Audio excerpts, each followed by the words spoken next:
how to fade an image in Canva. To show you this, I've prepared this photo right here. And I'm gonna go to the left hand side here where it says elements, and I'm gonna type in gradient. Then I'm gonna go to graphics and I will look for a gradient which looks something like this.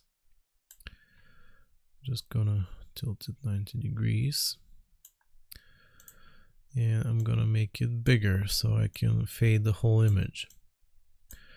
Now I want to make sure this is all the way to the white like this, but you can also use any other color you want for that, of course. But for this case, I'm gonna go with white. Okay, so if I want to make this effect even more intense, I'm just gonna press Ctrl C and then Ctrl V to copy it.